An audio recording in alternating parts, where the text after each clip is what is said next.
Okey, semua murid-murid. Apa khabar semua? Apa khabar? Khabar baik. Baik Ustaz. Baik Ustaz. Hari ini kita akan mulakan kelas kita. Jadi, sebelum kita mulakan kelas, Ustaz nak semua kita ni membaca doa belajar. Okey, kita baca doa belajar. Bismillahirrahmanirrahim.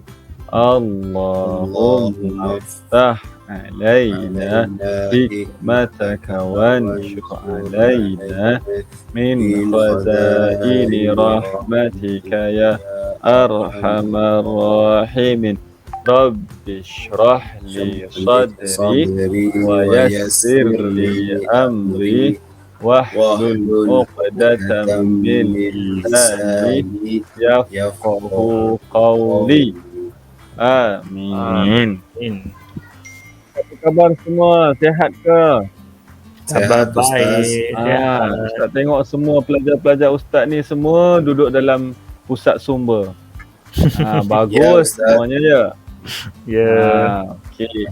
Bagus. Ustaz nak semua muka-mukanya ceria. Okey, kita nak belajar satu tajuk baru ni. Boleh? Ustaz. Boleh. Mandangkan murid-murid Ustaz ni semua dah tahun 6 ni. Ni semua tahun 6 ni Ustaz nak ajar ni satu tajuk baru. Sebelum kita belajar tajuk baru tu, ini dia. Di tangan Ustaz ni ada gulungan-gulungan kertas. Okey. Mandangkan sebenarnya kamu tu dah jauh. Kan? Kamu tu dah jauh. Jadi Ustaz nak kamu pilihlah, Ustaz lah yang ambilkan. Kalau ni si Falik ni Saya mau nak kertas saya yang dulu. mana? Nak yang tengah Ya. Ustaz. Yang tengah. Okey, yang tengah ini. Itu Ustaz. Iya. Okay, kita tengok yang tengah ni. Yang si Syaha pula baca. Boleh? Boleh cikgu Ustaz. Okey, kita tengok apa yang ditulisnya. Apa tu Ustaz? Cuba baca. Rasuah di Malaysia sudah jadi apa tu Ustaz? Tak nampak lah Ustaz. Sudah jadi terpotong Ustaz ke tepi sikit Ustaz.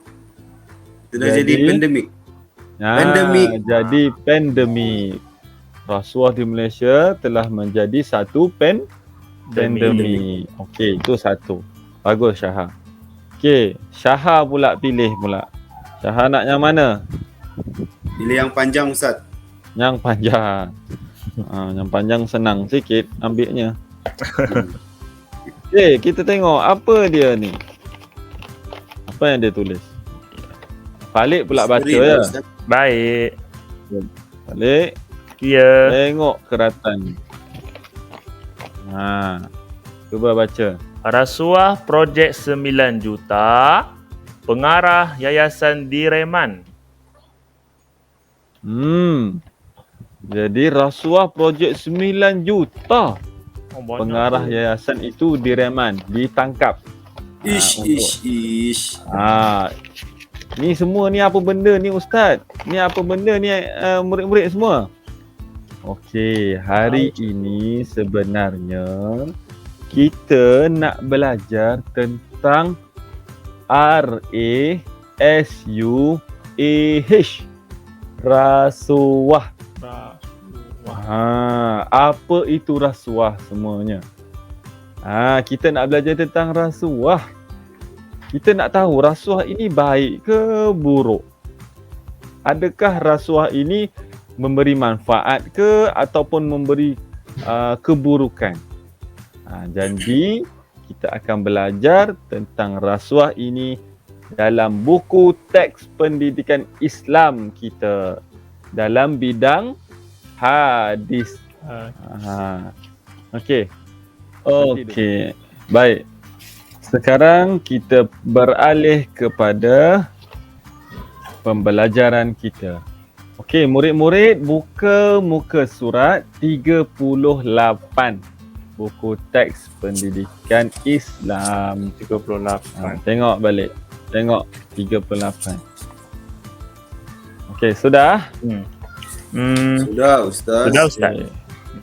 Jadi ustaz nak minta satu orang murid membacakan hadis yang tersebut. Okay. Cuba Saya baca. Ustaz, saya Ustaz. Syaha, silakan. Baik. An Abdullah bin Amr radhiyallahu anhuma qala la'ana Rasulullah sallallahu alaihi wasallam Sallallahu. ar-rashi wal murtashi. Rawahu Abu Dawud wa Tirmidzi. Okey, apa maksud dia? Ustaz Falik pula Falik. Baik Ustaz. Maksudnya Rasulullah Falik, cuba baca. Baik Ustaz, saya cuba. Rasulullah sallallahu alaihi wasallam melaknat orang yang memberi rasuah dan yang menerima rasuah. Riwayat Abu Daud wa Tirmizi. Itu kan Ustaz? Okey.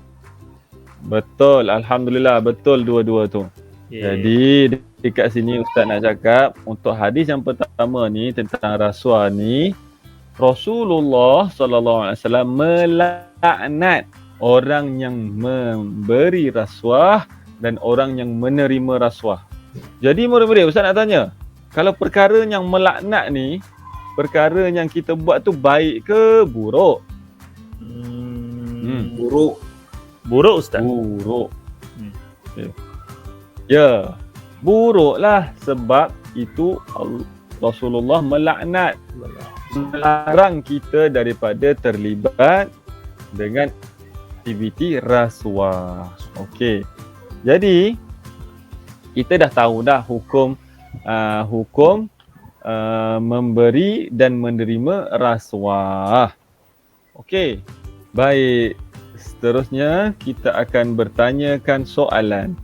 Tadi ustaz bagi tahu penerangan tentang hukum rasuah kan? Jadi ustaz nak tanya, Falik. Ya saya. Apakah hukum memberi rasuah? Hukum memberi rasuah haram kot Ustaz. Tak boleh kot. Tadi kata laknat. Sebab apa tak boleh? Sebab apa tak boleh? Tadi Sebab? kalau ikut hadis tadi laknat kan tak baik. Jadi kalau tak baik confirm haram. Pandai. Pandai. Okay. Pandai sudah tu. Jadi hukum memberi rasuah adalah haram. Berdosa. Okey. Syaha pula, kalau memberi tu haram, kalau menerima rasuah haram ke ataupun tak haram? Haram juga Ustaz. Sebab menerima pun dilaknat. Ya betul. Hadis yang sama juga Nabi SAW melaknat orang yang memberi dan melaknat orang yang menerima. Okey, kita dah selesai hukum tentang rasuah. Jadi okey, murid-murid semua. Ustaz sekarang nak bagi penerangan tentang maksud rasuah. Kan kita kata dah hukum rasuah itu adalah haram. Menerima rasuah adalah haram, tak boleh. Jadi apa tu rasuah Ustaz? Rasuah adalah sebarang pemberian atau suapan yang bertujuan memalsukan kebenaran dan membenarkan kepalsuan. Okey, apa tu Ustaz? Kita bagi contoh lah. Kita bagi contoh. Contohnya, sepatutnya Ahmad ini dia gagal dalam peperiksaan. Tapi Ahmad ni pula kan, dia datang ke Ustaz, dia kata, Ustaz mau coklat tak? Dia cakap mau coklat tak? Jadi Ustaz tanya, untuk apa ni Ahmad? Untuk apa ni Ahmad? Ustaz, saya tak maulah dapat gagal tu Ustaz. Saya mau lulus lah, nanti kena marah mamak saya. Dia cakap begitu. Maka dekat situ, coklat itu sebenarnya adalah perbuatan dia memberi rasuah. Dia memberi rasuah. Tak boleh Ahmad buat begitu. Kalau benarlah dia itu gagal, dia terpaksa terima hakikat. Tak boleh dia memalsukan kebenaran yang dia tu lulus. Begitulah pengertian rasuah. Okey, boleh semua? Boleh. Boleh. Nanti kita akan sambung kepada pelajaran yang akan datang. Kita akan lebih lagi mengetahui, mengenali perbuatan rasuah ini supaya kita boleh menghindari. Okey. Jadi sekadar itu sahaja. Okey, kita pergi ke seterusnya. Jom. Okey, baik anak-anak murid Ustaz sekalian, kita sambung pelajaran tadi tentang rasuah. Okey, kita masih lagi di tajuk yang sama, iaitu rasuah. Okey, Ustaz mau tanya dengan murid-murid semua, apa sebab rasuah ini berlaku di kalangan masyarakat kita? Di sekolah kah? Di kampung kah? Di mana-mana? Kenapa dia berlaku? Okey, Falik. Bagi Ya, satu Ustaz. contoh mudah. Kenapa berlaku rasa-rasa? Kerana ingin kepentingan diri sendiri, Ustaz, rasanya. Kepentingan diri sendiri. Betul. Betul. Okey, Falik sudah jawab. Okey, Faiz. Okey, Ustaz. Apa sebab rasa-rasa? Sebab dia tak malu lah Ustaz dengan diri sendiri buat salah tu Dia kan. tidak malu. Betul. Dua-dua jawapan yang murid bagi tadi adalah betul. Baik. Tengok yang Ustaz sudah sediakan di sini. Antara sebab berlakunya rasuah adalah apa dia? Pertama. Okey, boleh baca? Lemah iman. Iman. Lemahnya iman. Itulah punca yang paling besar kenapa berlakunya rasuah, disebabkan lemahnya iman, tidak ada didikan agama di dalam diri seseorang, orang Islam, individu Islam itu. Apabila lemah iman dia, kurang iman dia tidak takut dengan dosa, tidak takut kepada Allah, maka dia tidak malu untuk melakukan rasuah. Dia tidak malu untuk pecah amanah, curi duit orang, ambil hak orang. Itu yang pertama adalah apa tadi? Ulang balik. Lemah Iman. iman. Baik. Yang kedua, tiada jati diri. Tiada jati diri. Baik. Kita sebagai orang Islam, jati diri kita adalah Islam yang sejati. Okey? Kita adalah Islam yang sejati. Kita kena tunjuk kepada orang yang kita Islam yang sejati. Apabila kita tidak mengamalkan Islam yang sebenar, Islam yang sejati, yang hakiki betul-betul Islam, maka kita pun melakukan rasuah. Sebab itulah apabila tiada jati diri sebagai seorang Islam yang mengamalkan ajaran Islam, maka berlakulah rasuah. Okey, berleluasalah rasuah. Mula-mula ambil rasuah sedikit, coklat saja. Lepas tu RM1. Sudah RM1, pergi kepada RM10. Sudah RM10, pergi beratus, beribu dan juta-juta. Dan ini berlaku di negara kita. Okey? Kita tahu punca dia berlaku kenapa, dan kita kena pastikan rasuah ini tidak berlaku dalam kalangan keluarga kita, itu yang pertama. Yang kedua, di tempat persekitaran kita, di sekolah, di kawasan perumahan, di kampung kita dan seterusnya di dalam negara kita. Baik, boleh faham semua? Dua poin yang saya sampaikan tadi. Okey, iaitu sebab berlakunya rasuah ada dua tadi. Pertama apa dia? Lemah iman. iman. Yang kedua, tiada jati Jadi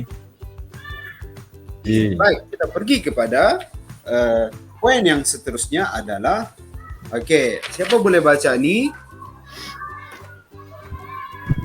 Apakah kesan? Okey, Faiz. kesan memberi dan menerima rasuah. Oke, baik. Oke, Ustaz mau tanya, apa rasa-rasanya kesan? Oke, apa maksud kesan tuh? Kesan itu maksud dia apabila kita ambil atau terima atau beri, apa kesan buruk dia? Oke, apa benda yang kita dapat yang tidak baik yang terjadi kepada diri kita? Nah, itu kesan dia. Kesan apa dia punya implikasi dia dalam diri kita. Baik. Oke. Ustaz bahagikan kepada 3 pembahagian. Yang pertama, kesan kepada individu. Baik, kesan individu. Baik, Ustaz balik baca yang pertama. Hidup Baik. apa tu? Baik, Ustaz. Individu hidup tiada keberkatan. Hidup tiada keberkatan. Ini yang harus kita fikirkan. Bila kita buat rasuah ini yang kita kena fikir. Apa guna kita hidup kalau tiada keberkatan? Duit berjuta-juta, memenuhi rak-rak di belakang murid-murid tu. Penuh duit di belakang rak tu. Bukan buku, penuh duit. Tapi hidup tidak berkat. Tiada guna dia, kan? Ibarat pokok banyak buah, banyak daun, rendang, subur, tapi tiada orang yang guna dia. Tiada orang yang mau memakai dia. Jadi sia-sia hidup kalau kita mengamalkan rasuah. Tiada keberkatan. Baik, yang kedua. Mendapat apa tu? Faiz? Kedua. Dapat dosa. Mendapat dosa. Sebab itulah Ustaz kita berikan dalam individu. Apabila seorang individu muslim itu dia mengamalkan rasuah, sudah tentu dia akan mendapat dosa. Kenapa dapat dosa? Sebab benda itu haram. Dilaknat. Dilaknat oleh Nabi. Jadi bila kita buat rasuah, kita akan mendapat dosa. Bila dapat dosa, ada hukuman dia. Ada hukuman dia. Bila dosa, kita akan dihukum oleh Allah. Baik. Yang ketiga, mengikis sifat amanah. Macam sudah Ustaz bagi tahu tadi itu kan. Mula-mula benda sedikit saja rasuah. Lama-lama bila sudah semakin hari semakin berat, semakin besar dia punya rasuah, dia akan mengikis sifat amanah, integriti dalam diri seseorang muslim. Baik, kita pergi kepada apakah kesan kepada masyarakat. Kepada masyarakat. Baik, yang pertama. Apa dia yang pertama? Menindas dan mengambil hak orang lain. Itu kesan dia. Baik, apabila rasuah ini berlaku dalam masyarakat, kesan buruk dia ialah dia akan menindas. Apa itu menindas? Menindas itu adalah kita menyakiti, menzalimi, menzalimi dan mengambil hak orang lain. Itu tidak boleh. Bolehkah kita ambil hak orang lain? Banyak sudah perlu tidak kamu. Boleh Tak ambil. boleh. Lari lagi. Lain. Yang kedua, kesan yang kedua menimbulkan permusuhan. Kita selalu nampakkan apabila ada rasuah terjadilah permusuhan, pergaduhan, pembunuhan, hatta pembunuhan pun berlaku disebabkan apa? Rasuah ini. Oleh itu kita kena jauhkan rasuah ini di dalam diri kita, keluarga kita dan juga dalam masyarakat, seterusnya dalam negara kita. Baik. Yang ketiga, kesan buruk dia kepada negara. Apa dia? Pertama, Falik. Saya mencemarkan nama negara. Mencemarkan nama negara. Kita tidak mau benda ini berulang lagi di negara kita. Negara kita sudah terpalit dengan kontroversi ini. Dengan kontroversi rasuah. Kita mau bersihkan nama negara kita dan kita tidak mau mencemarkan lagi nama negara kita. Baik. Itu antara kesan buruk dia kepada negara. Yang kedua, membantutkan pembangunan negara. Apabila rasuah ini berlaku dalam negara kita, sepatutnya, contoh, Ustaz bagi contoh, sepatutnya negeri Sabah mendapat 5 bilion contoh dalam projek ini. Tetapi bila berlaku rasuah, duit yang sampai hanya 3 bilion saja. 2 bilion bagaimana? Pergi poket orang ini, orang itu, si fulan dan si fulan, menyebabkan pembangunan di Sabah terbantu. Pembangunan ekonomi, pembangunan sosial dan sebagainya terbantu disebabkan berlakunya rasuah. Dan yang terakhir, rasuah ini juga menyebabkan negara kita menjadi mundur. Okey, baik. Semua boleh faham apa yang saya sampaikan tadi? Okey. Poin yang pertama tadi, apa sebab berlakunya rasuah? Yang kedua, apa kesan? Satu sebab, yang kedua kesan. Baik. Yang ketiga, kita pergi yang ketiga, penting. Kepentingan. Apa kepentingan menjauhi rasuah? Baik. Kata kunci dia mudah sahaja. Penting. Kenapa penting menjauhkan ataupun menjauhi rasuah ini? Baik, kita tengok yang pertama. Apabila kita menjauhkan rasuah ini ataupun menjauhi rasuah ini daripada diri kita, masyarakat dan negara, pertama, kebaikan yang kita dapat apa dia, Falik? Dapat pahala. Dapat pahala, bukan paha ayam, pahala. Dapat pahala. Apabila kita jaga, Allah kata tidak boleh rasuah. Nabi kata dilaknat orang yang menerima rasuah. Apabila kita ikut perintah, maka kita dapat pahala. Bila dapat pahala, dapat keberkatan. Bila dapat keberkatan, hidup pun aman. Boleh jadi sudah pantun dua kerat. Baik. Yang nomor 2, dikasihi oleh Allah. Sudah tentu. Apabila kita ikut perintah Allah, kita ikut perintah Nabi, kita akan dikasihi oleh siapa? Oleh Allah. Dikasihi juga oleh siapa selain Allah? Nabi. Selain Nabi, siapa lagi suka kita? Kita boleh fikir kesan baik dia. Malaikat. Ayah, ibu bapa kita, masyarakat, boleh. Kita boleh masukkan dalam pembelajaran kita. Jiran. Ketiga, apabila kita tidak mengamalkan rasuah dan kita menjauhi rasuah, ibadah diterima Allah. Kata kunci dia terima. Tadi dapat pahala, kedua kasih. Dikasihi oleh siapa? Allah. Ketiga, apa dia punya kunci tadi?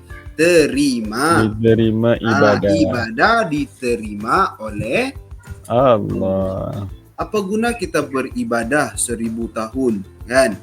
Kalau ibadah kita tidak diterima, disebabkan apa? Kita mengamalkan rasuah. Kita ambil hak orang lain, kita curi orang punya hak. Kita zalimi orang, sia-sia saja. Inilah orang yang muflis di akhirat nanti, orang yang menzalimi orang lain. Baik, kita pergi poin yang keempat. Apa dia kepentingan menjauhi rasuah yang keempat? Terhindar daripada penyakit. Penyakit apa itu?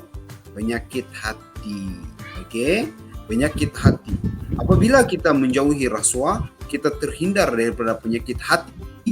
Apa penyakit hati yang kita tahu? Hasad, dengki. Apa lagi penyakit hati? Jealous. Zalim. Apa lagi, Falik? Jealous. Dengki lah tu. Dengki dengan orang. Kita tidak boleh dengki dengan apa nikmat yang Allah beri kepada orang lain.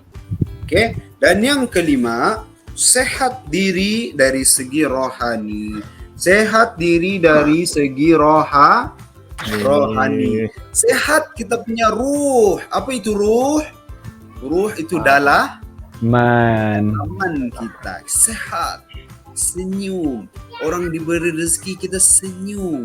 Okey, kita tidak boleh dengki. Kita sehat, kita punya rohani luar dan dalam kita. Apabila kita hindari diri kita daripada rasuah ini, tidak kira keluarga kita kah, dalam masyarakat kita kah, dalam negara dan seluruh dunia ini menjauhi rasuah, insya-Allah dunia kita akan aman, tidak ada permusuhan dan sentiasa harmoni. Baik, itu sahaja daripada Ustaz. Boleh faham? Boleh. Boleh kita pergi ke seterusnya. Baik murid-murid, macam mana belajar tadi? Faham? Baik, Faham, cikgu.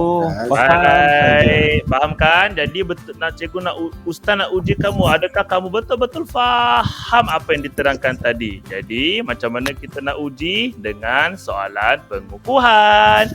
Ustaz ada beberapa soalan. Okey, cikgu Ustaz tunjuk saja sebab kita berada di Jauhar, kita menggunakan IR 4.0, kita tunjukkan sahaja. Wah. Baik. Okey, pertama Okey. adalah Ustaz tanya soalan pertama kepada Faiz dululah. Nampak macam segak. Baik. Okey, boleh kan? Okey, Okey, cikgu. pertama, kesan rasuah terhadap individu. Baru je kita bincang tadi. Apa dia? Bagi satu saja. Oh, Apa kesan? sekejap. Untuk individu. Ada tadi. Ada kan? Senang je. Dia kalau buat benda yang jahat, dia dapat dosa. Jadi rasuah ni jahat, dapat Okey. dosa. Dosa Kan? pandai. Betul tu. Betul. Yang pertama Okey. adalah mendapat dosa untuk individu. Baik, soalan seterusnya. Nombor 2 adalah pelajar yang berbaju hijau. Siapa namanya tadi? Ustaz lupa. Siapa nama kamu? Syahar. Syahar. Okey, Syahar. Syahar. Okey. Soalan Ya. kedua, satu sebab berlakunya rasuah. Kenapa rasuah ini boleh berlaku di negara kita ataupun di dunia? Bagi satu saja. Sebab lemah iman. Sebab lemah Lemah iman. iman. Iya betul, sebab lemahnya iman. Sebagaimana sudah diterangkan kelas sebelum ni, di mana bila kita lemah iman, kita tidak malu untuk membuat Dosa. pandai. Dosa. Soalan seterusnya, jadi siapa nak jawab? Siapa dapat jawab, cikgu bagi gula-gula. Faiz. Okey, Faiz. Apakah hukum? Nak Ya, jawab juga? saya. Okey. Faiz dululah. Saya Ustaz nampak Faiz dulu angkat tangan. Baik. Apakah hukum rasuah, Faiz? Hukum rasuah. Tadi ada Ustaz cakap tadi. Hukum Ya. rasuah adalah berdosa. Berdosa. Okey, cuma Ustaz nak tanya lagi kepada Syahar. Berdosa sebab apa? Sebab Rasulullah memuji ke? Sebab Rasulullah melaknat? Kalau hukum haram Ustaz, haram. Okey. Sorry, tersilap. Haram. Haram. Sebab Okey. dilaknat oleh Nabi. Sebab dilaknat oleh? Sebab dilaknat. Sebab Nabi. dilaknat. hukum tu kan- Betul. Hukum taklifi, kita silap. Alamak, hebatnya kamu ni. Belajar di luar ke? Baik, tak apa. Kita ambil yang ringkas saja, iaitu haram berdosa sebab dilaknat. Dilaknat. Okey, apa saja perbuatan dilaknat dikira sebagai satu dosa. Okey, semua sudah jawab tadi. Baik, Ustaz nak menyerahkan sedikit lembaran kerja sebagai satu kerja rumah bagi memantapkan lagi Baik, kefahaman Ustaz. kamu terhadap Rasul. Nah, tak bagi Ting, ambil. Seorang satu. Okey. InsyaAllah minggu depan kita akan membincangkan kembali tajuk yang baru pula, iaitu ibadah. Baik, sebelum kita menamakan kelas kita nak refresh balik, recap balik apa yang kita belajar. Yang pertama, apakah tadi masuk rasuah? Masuk rasuah itu apa? Adalah ada pemberi, Pemberian suapan. ada suapan, Suapan. ada pemberi, ada Bertujuan. penerima. Bertujuan tu apa? Tujuan untuk memalsukan kebenaran. Memalsukan ataupun Memasukkan mendapat kebenaran. Yang sesuatu. kedua, apa hukumnya tadi? Haram. Haram. Yang ketiga, Tak boleh buat. tak perlu buat. Boleh. Adakah perbuatan itu dilaknat atau dipuji oleh Rasulullah? Dilaknat. Dilaknat, Nah, Ustaz. bagi satu sebab kenapa boleh berlakunya rasuah? Lemah iman. Lemah iman. Jadi kalau lemah iman dia tak tahu malu ingin membuatnya. Baik, itu saja rasanya. InsyaAllah kita akan sambung kelas minggu depan. Baik. Sebelum kita pulang, kita baca dulu sedikit doa wal as. Boleh? Okay. Bismillahirrahmanirrahim. Wal as innal insana lafi khusr illa allazina amanu wa amilus solihati wa tawassau bil Tawasaw bil haqqi tawassau bis sabr. Amin. Baik, itu saja insyaAllah. Assalamualaikum warahmatullahi wabarakatuh. Waalaikumsalam. Bye-bye.